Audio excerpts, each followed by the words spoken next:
And if today were your last day on earth, would you be ready for what comes next? That question echoed in my mind as I waited. I never gave it much thought before, you know. After all, I was a man who did everything right, or at least I thought I did. Since I was young, I attended church, took part in services, and was always involved in my community's activities.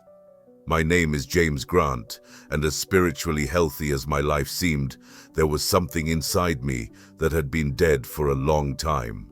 I always took communion as a tradition, a mechanical ritual that was part of Sunday services. I knew the pastor's words by heart, knew exactly when to stand, and the right moment to bow my head in prayer. But to be honest, I never really thought about what it truly meant.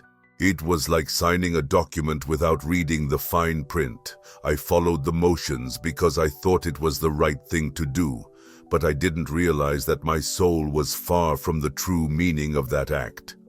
I wasn't a bad man, at least not in the eyes of the world. I paid my taxes, helped those in need whenever I could, and avoided gossip or unnecessary conflicts. But inside, my faith had become a checklist. I was at church every Sunday, but my heart rarely connected with the message. I heard the words about repentance and salvation, but I never let them sink in deeply. After all, I thought I was on the right path. My wife was always a woman of unwavering faith. She prayed for me and our family every day. When she died 5 years ago, it felt like the little spark of spiritual life left inside me flickered out. I kept going to church, but mostly out of habit. It was almost as if I was fulfilling a social obligation, more focused on appearances than seeking true communion with God. I took communion as if it were just another formality, like shaking someone's hand when you arrive at church.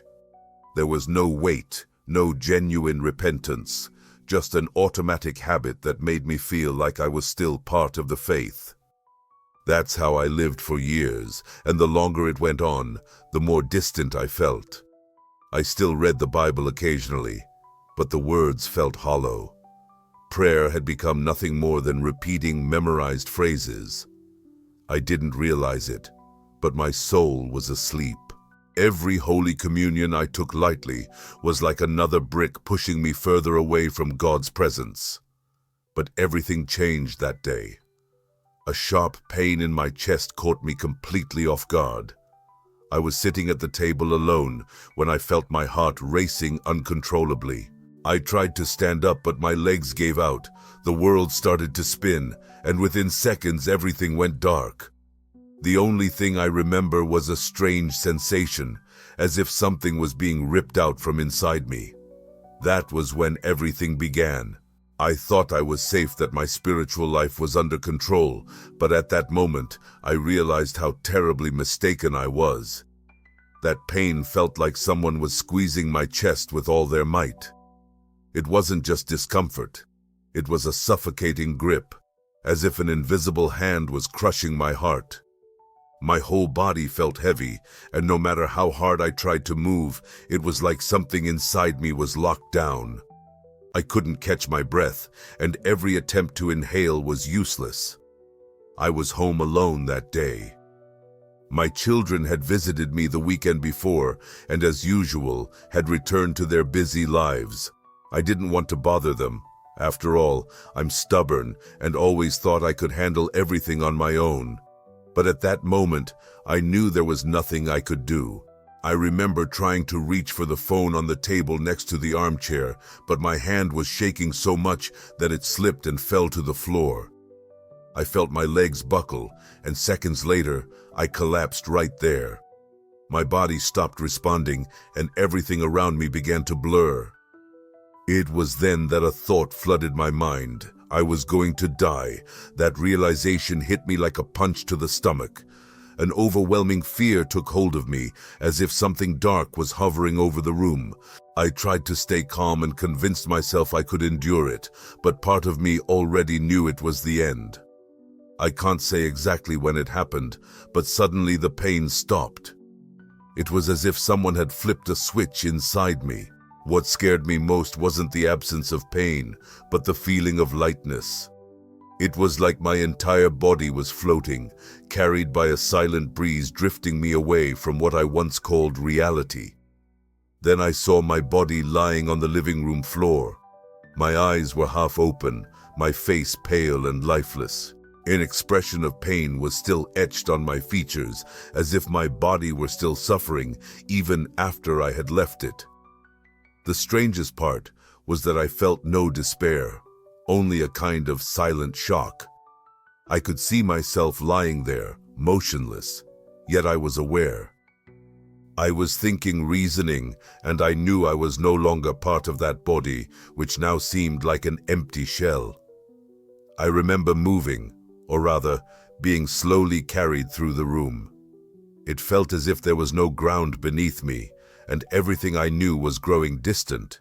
Time seemed to stop there, as if the seconds no longer passed. Suddenly, I began to hear voices. At first, they were whispers, indistinct words echoing around me. But soon, those voices became clear, and what I heard terrified me. It was as if someone were listing every mistake I had made in my life. I heard things I didn't even remember doing, words that hurt others, moments of carelessness, wrong choices that seemed small at the time but now appeared monstrous. Every detail of my life was laid bare before me, and with every mistake I heard it felt like an invisible chain was wrapping around me, pulling me into something dark and deep. I tried to scream, but no sound came out. I tried to run, but there was no ground to stand on. I could only feel myself being dragged into an endless void. That's when a terrible presence came near. I can't describe what it was, but its mere approach filled me with a fear I never thought possible. It wasn't just physical terror, it was a feeling of guilt, as if every part of me was screaming that I was lost. In that moment, something happened. An intense light appeared around me, so bright I had to close my eyes, or at least I thought I did. This light didn't burn. Instead, it brought a peace that wrapped around me like a warm embrace, and in the midst of that light, I heard a voice.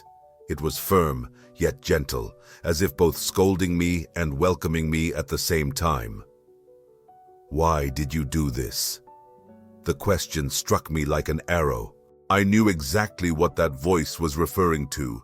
I realized that I had treated sacred things with indifference, that I had turned faith into a mere formality, that I had received Holy Communion as if it were just a piece of bread and an ordinary cup. My heart tightened again, not from physical pain, but from a deep sense of remorse, as if something inside me was being crushed by shame.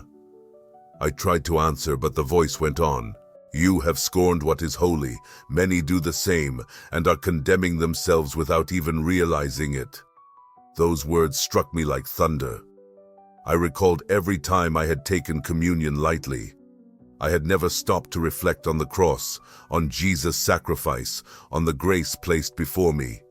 It was just a ritual, something I did automatically while my mind drifted away. The voice paused, then added, "This is your last chance." Those words echoed inside me as if carved into my very soul. I knew this experience wasn't a dream or an illusion. I was caught between life and death, and that warning was more real than anything I had ever encountered. I didn't know what would come next, but something told me it wasn't over yet. I can't say how much time passed. From the moment that powerful voice spoke to me, time seemed to cease. I felt lost, drifting in that emptiness with echoes of guilt and regret reverberating inside me. All I could see was darkness, not just any darkness, but something dense, almost tangible, as if it was wrapping around me, suffocating my soul. I knew something was approaching, and that dark presence that had once terrified me seemed closer than ever. Suddenly, in the distance, I saw a small point of light. At first, it seemed insignificant, like a lost star in the vast darkness. But as I focused on it, I realized it was growing. The light wasn't just getting bigger, it was moving toward me, and as it came closer, a feeling I can't describe filled my chest. It was a mix of peace and fear, as if a greater force was about to reach me. The light grew so intense that I had to cover my eyes with my hands, or at least I tried, because in that state I no longer had a physical body like before. It was as if I were pure consciousness, pure thought. But no matter how much I tried, I couldn't look away from that light. She grew and grew until she filled the entire space around me. Then from within that light, a figure appeared. I didn't need any explanation to know who it was. There was no doubt, no confusion. It was him. It was Jesus. He didn't say anything at first, but his eyes, those eyes pierced right through me. I had always heard in sermons that Jesus was love, that he welcomed the weary and burdened. But when he looked at me, it wasn't just love I felt. It was as if he saw everything about me. Every thought, every word I had ever spoken, every time I took Holy Communion, as if it were just a meaningless gesture. I realized there was nothing I could hide from him. I felt so small, so ashamed. Every time I had taken that bread and cup lightly, it came rushing up like an open wound. I remembered moments I hadn't even considered significant, but now they felt like they were screaming right in front of me. I didn't cry because there were no tears, but inside, the pain was so intense, it felt like it was crushing me. Then Jesus finally spoke. "Why did you do this?" His voice was firm, but there was no hatred in it. It was a voice filled with absolute truth, impossible to argue with. It was as if every word he spoke had the power to open my soul and expose every corner I'd been trying to ignore for years. I didn't know how to respond. What could I say? That I was distracted, that Holy Communion had just become a ritual to me, that even though I knew Jesus died for me, I had never paused to truly reflect on the depth of that sacrifice. Before I could speak, he continued, "Many are doing this. Many are despising what is sacred." He showed me something I will never forget. Suddenly, scenes appeared before me. It was as if an invisible screen was projected in the midst of that light. I saw people in churches holding cups, laughing and chatting as if it were just a casual snack. I saw others taking Holy Communion while carrying bitterness in their hearts, not bothering to seek forgiveness. I saw Christians pretending to be in communion, but living lives completely disconnected from true faith. And I also saw people like me, who were there every Sunday seemingly devout, but who had turned the most sacred moment of worship into an empty routine. Each image felt more intense than the last. I saw sad faces, divided families, hardened hearts. I saw people taking Holy Communion thinking they were at peace with God, but spiritually, they were bringing judgment upon themselves. They don't understand. They don't realize they are profaning what was meant to bring life. They are eating and drinking condemnation upon themselves. My heart ached. I understood that he was not just speaking to me. It was a warning. I felt urgency in those words, as if millions were blindly heading toward a tragic fate, unaware of how gravely mistaken they were. But why me? That was the only question I could ask, even without a voice. Why show me this? Jesus looked at me again, and for a brief moment that gaze made me feel something unexpected. Hope. It was as if, despite all my mistakes, there was still a chance for me. I brought you back to warn them. In that moment, I realized this experience wasn't just for me. There was something I had to do, something that couldn't be ignored. I knew my life would never be the same again. The light slowly began to fade, and the last thing I heard was Jesus' voice, now softer, almost a whisper, alive with someone who understood the value of my sacrifice. I didn't know how, but I understood that I was returning. I can't exactly explain it, but in that moment, every word from Jesus was etched into my heart. I wasn't just hearing with my ears. I felt the words pierce my soul, as if each phrase revealed a truth I'd ignored my whole life. Jesus remained before me, his gaze a mix of firmness and sadness. It wasn't anger, it wasn't condemnation, but a silent pain, like someone who sees people walking toward the abyss without realizing it. I brought you here because many are deceiving themselves, he said. I felt small and fragile, exposed before him with nothing to hide. In that moment he began to say something that made me shudder. Many receive Holy Communion as if it were just a ritual. They do it without reflection, without repentance, without even realizing what they're doing. They are bringing judgment upon themselves. Those words sank inside me like a stone. I knew he was speaking to me. I knew that's exactly what I was doing. For years I had taken the bread and the cup without even considering the sacrifice they represented. I did it out of habit, out of tradition, thinking that simply following the ritual was enough to be right with God. Jesus continued, "They don't realize that the Holy Supper is not just a symbol, it is a covenant." That word struck me like an arrow. Covenant. I had never thought of it that way. To me, the Holy Supper was just a reminder, a distant memory of the cross. But Jesus showed me it was so much deeper. It was a spiritual commitment sealing my communion with him. "Whoever partakes of it without repentance," he said, "is rejecting the price I paid, despising my blood." I couldn't hold back the regret swelling inside me. Memories came rushing back. The times I took the Holy Supper with a heart full of pride. The times I held grudges against others while pretending to be at peace with God. The times I chewed that bread without even thinking about the body that was broken for me. Then Jesus said, "Many are weak and sick, and not a few have died." Those words hit me like a sentence. I immediately recognized that he was quoting 1 Corinthians chapter 11. I knew that passage by heart, but never thought it applied to me. I always assumed it was just a general warning to those living in sin. But now, Jesus showed me it was real, that I and many others were suffering spiritually because we were taking the Holy Supper lightly. I then remembered the moments of spiritual emptiness I had faced, the nights I went to bed feeling something inside me fading away. I recalled times when my faith felt weak and distant, and at that moment, I realized I had built a wall between myself and God. It was not just bread, it was my body. Those words struck me like thunder. I couldn't explain it, but it felt like a curtain was being torn from my mind. I remembered the cross. I saw in my mind the crown of thorns, the blood streaming down Jesus' face, the nails piercing his hands. It was so vivid it felt like I was there, witnessing it with my own eyes, and for the first time in my life, the Holy Supper stopped being just a gesture. She became an open wound, a living scar that showed the price he paid for me.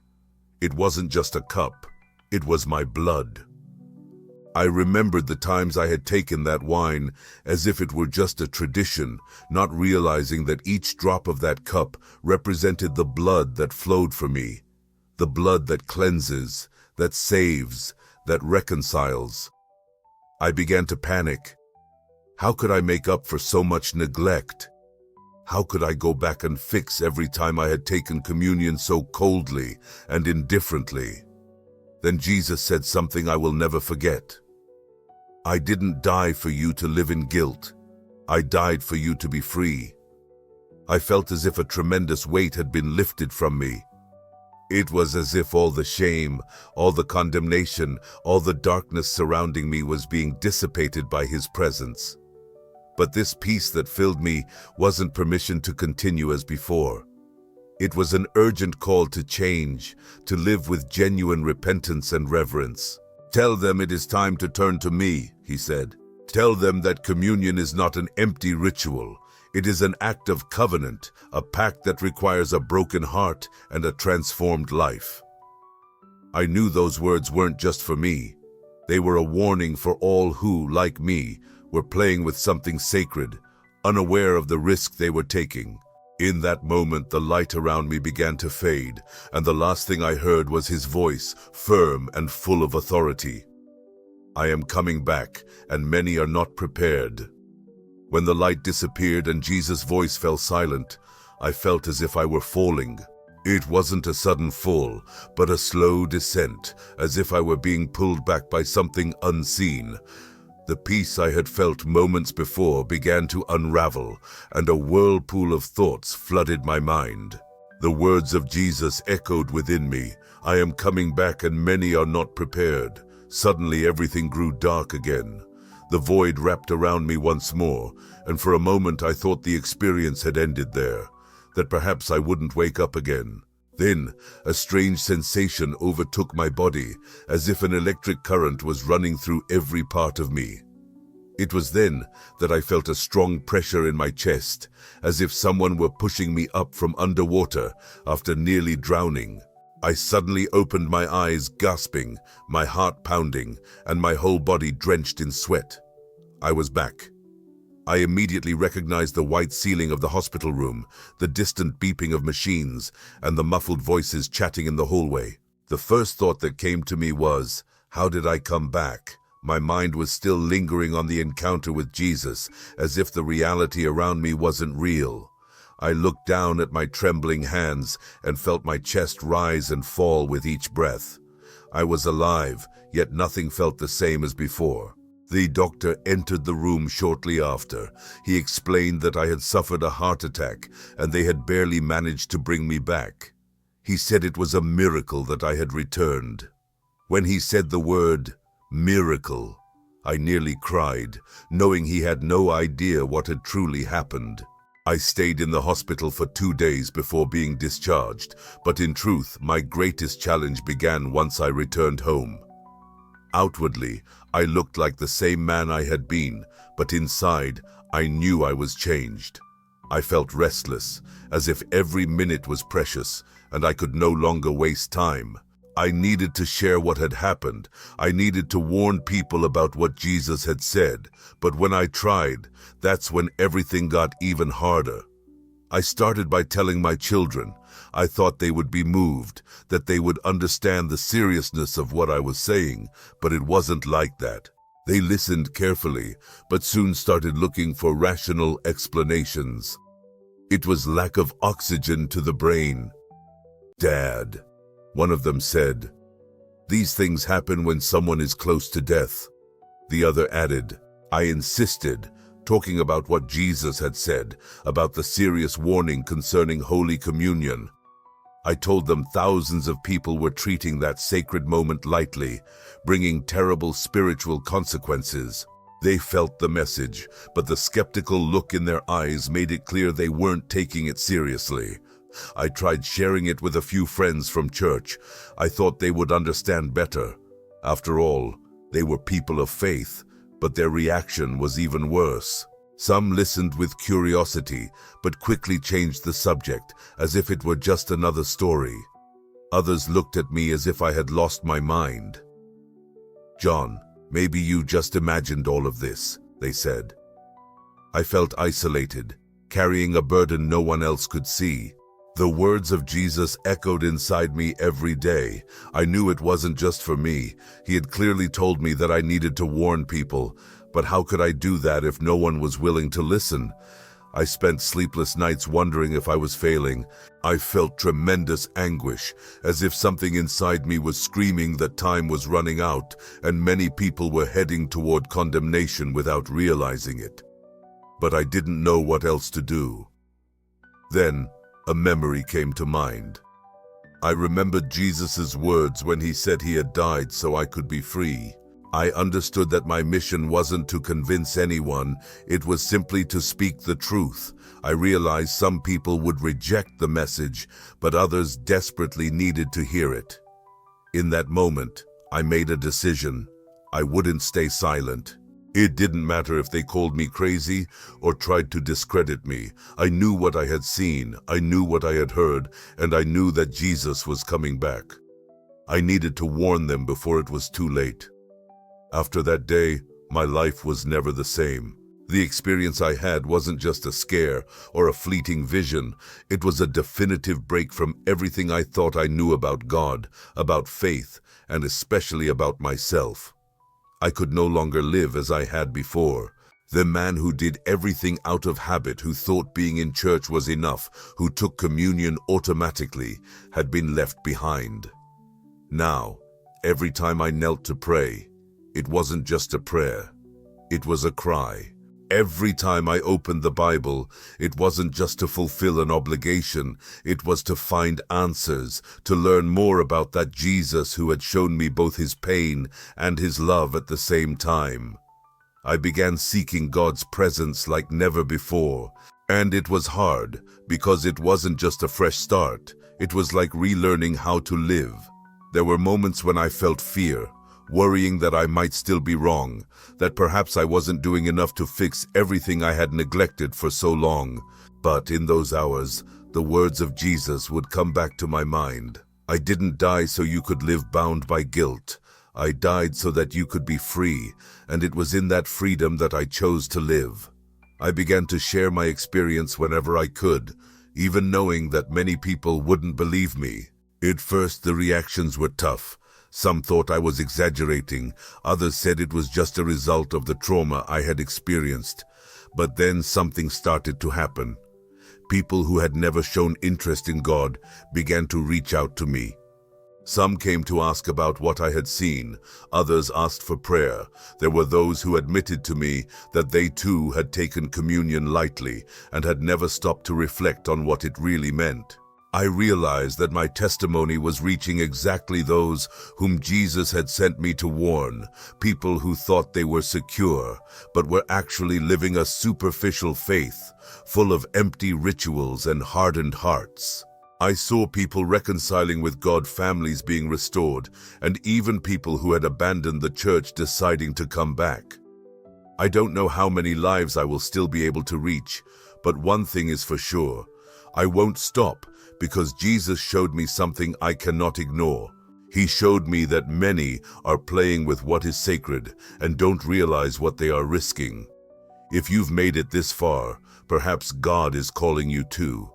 Maybe he is offering you the same chance he gave me, to start over, to make peace with him, to live with purpose and true repentance.